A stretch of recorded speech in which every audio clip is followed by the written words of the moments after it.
Hello and welcome to another video on my channel here. We are continuing our C# basic series here, and as always, please go ahead and follow me on GitHub, visit my website and email if you have any questions and such. So now in this video we are talking about readable code. So this is not specifically about coding. Okay, now in most scenarios, all right, like most of the time I work as a single person freelancer team. So majority of the projects I worked on, it's just me and my client, right? I'm just like a one-man developer person. I do everything: coding, debugging, deployment, consultation, training, coaching. I do all those things. That's most of the time. Sometimes I am part of a team, but even when I'm working alone, I still have a client. I mean, the client may not be a technical person, right? He's just a yeah.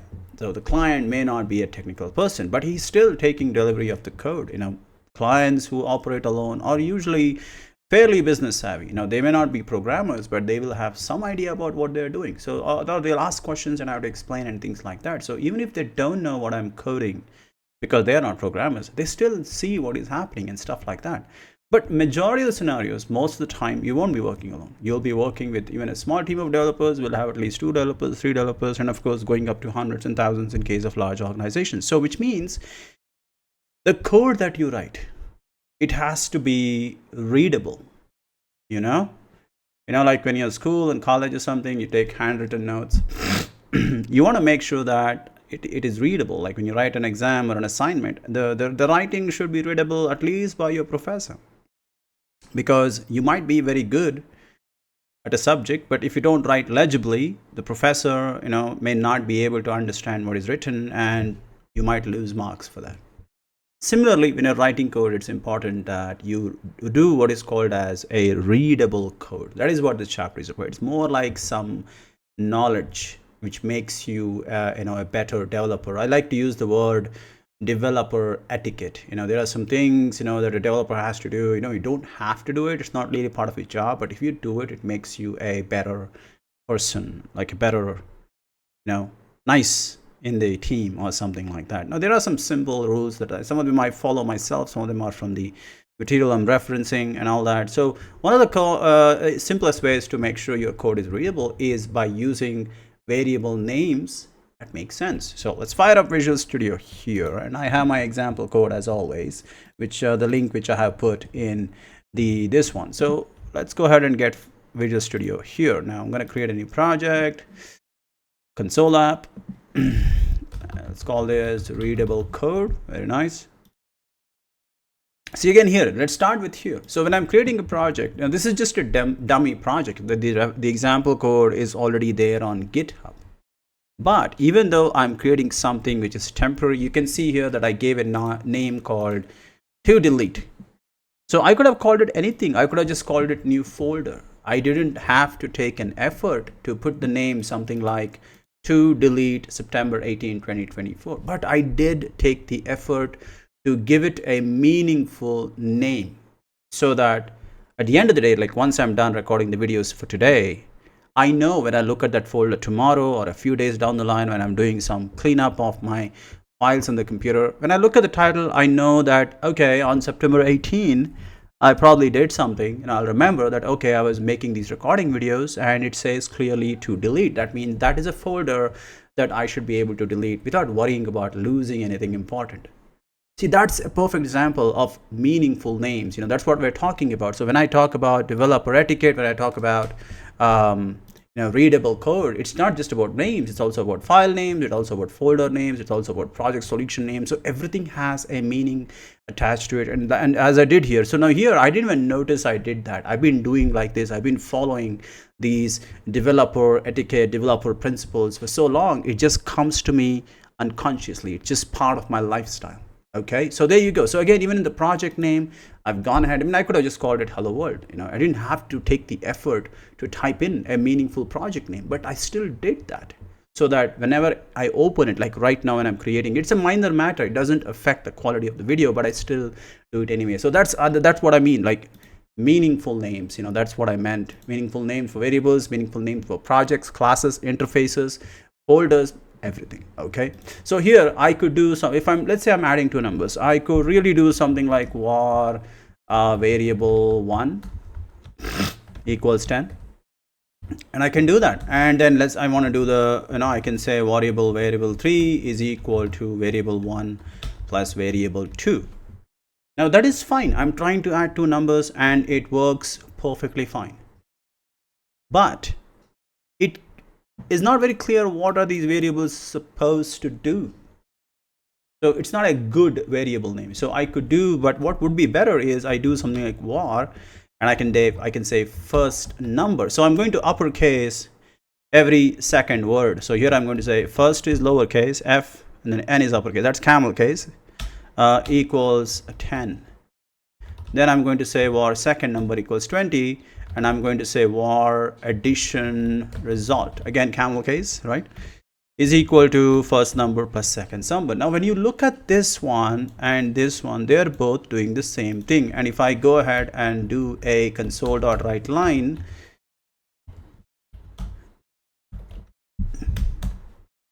for these two results on the screen, I will get the same output, right? 30 and 30. So as far as, like, imagine this is a software that adds two numbers and you are showing the output, it is showing 30. So it looks fine. So for the end result, the destination is the same. But coding is one of those things where destination is obviously important, but so is your journey. Okay, you might get, I might get a little philosophical sometimes, and this is one of the scenarios where it is perfectly valid. Sometimes I get distracted and get philosophical where it's irrelevant.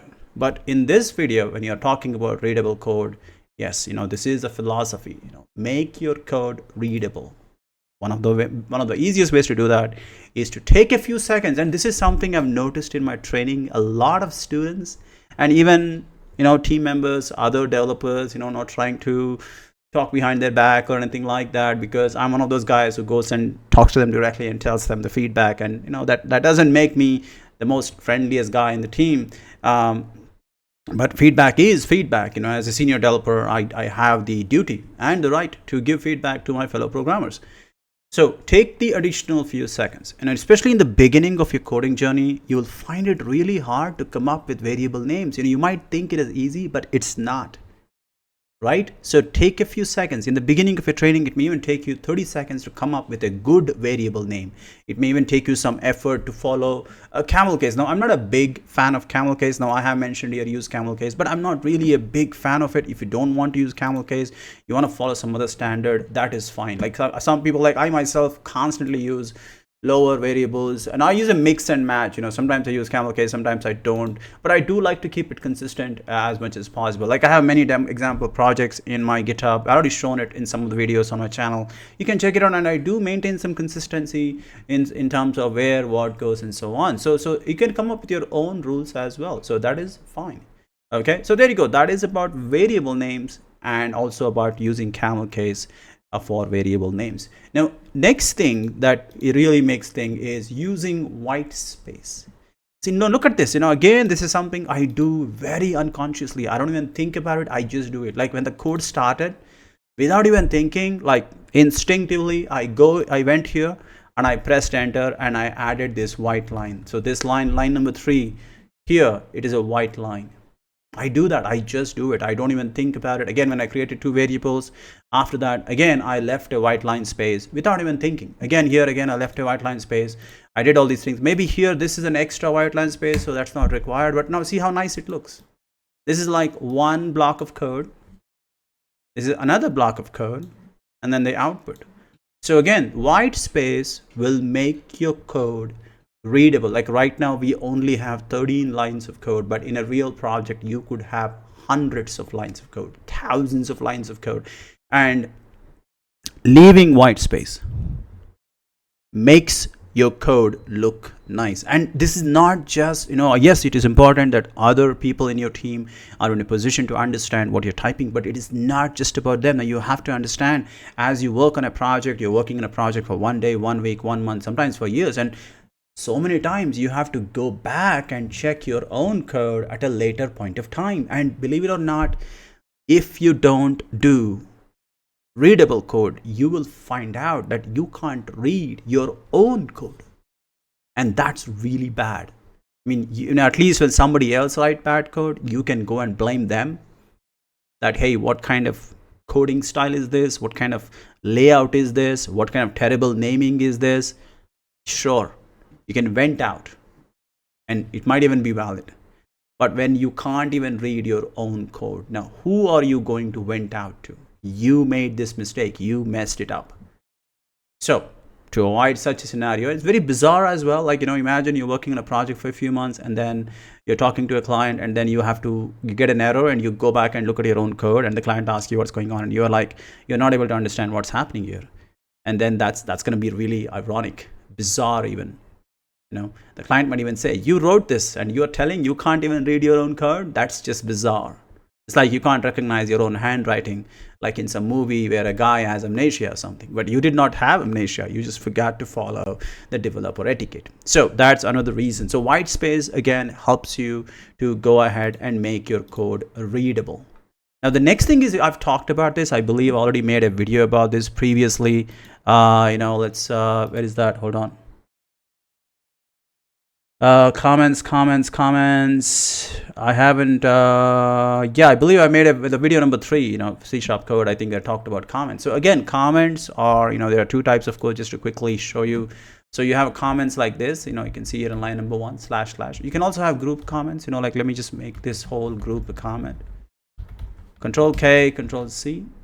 Oh, that also gives, that's one way of commenting. Another way of commenting is using /* and /*.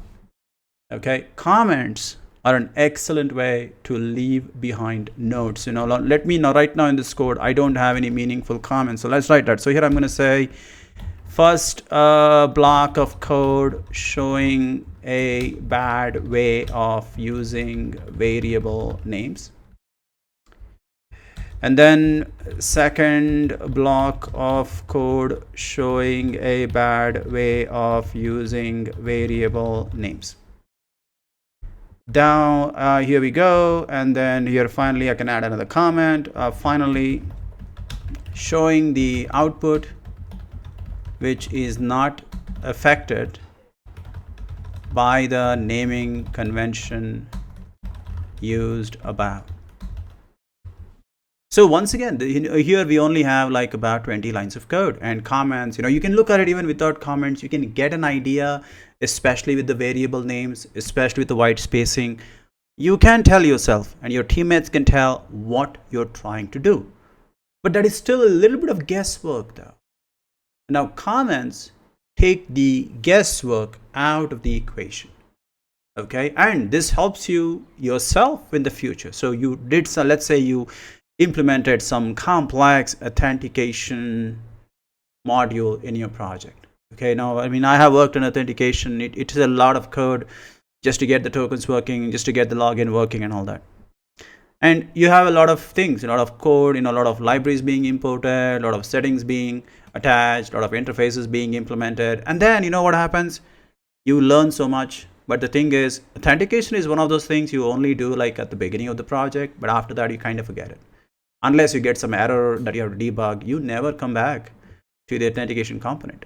So you did all that hard work and you put comments about all the different moving parts. So what happens when you get yourself like an error, when you come back to debug it, those comments will help you understand, oh, this is this, that is that. Or you are not there in the project, somebody else is taking over the project, they come back, they start debugging, they look at the comments and they are like, wow, this is really, really nicely done. This is really, really good.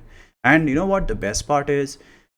When you follow all these coding conventions, you write readable code, it makes software development less painful. Software development is painful as it is. I mean, those of you who are following along in these videos, you can already see how much you have to know, how much you have to learn just to build a simple project, right? So if there is something that can make it easier, then you should do it. And one of those ways is all the things I discussed today. So comments is like documentation. So it's in code documentation. I use the word K-man debugging when I'm talking about comments like this, especially in combination with console.writeLine, right? That is schema debugging. So that's also very useful.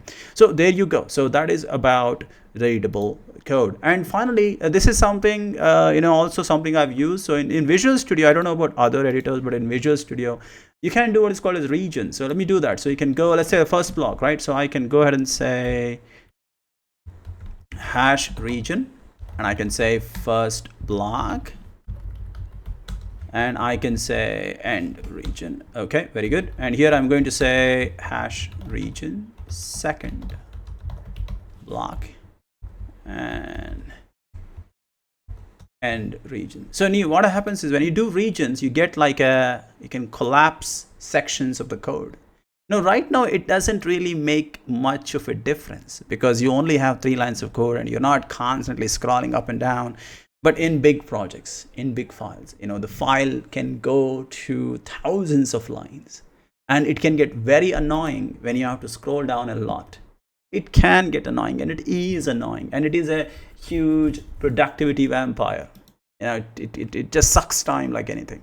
So what I do is I use regions to collapse code blocks and make the big file look smaller. I mean, that's not the only way to collapse things, but I personally like the block thing because I'm a big fan of clean code and so on and so forth. So there you go, my dear students. That is the stuff I wanted to discuss in this readable code section. So this is not exactly about coding. If you don't want to do readable code, it's fine. It's up to you.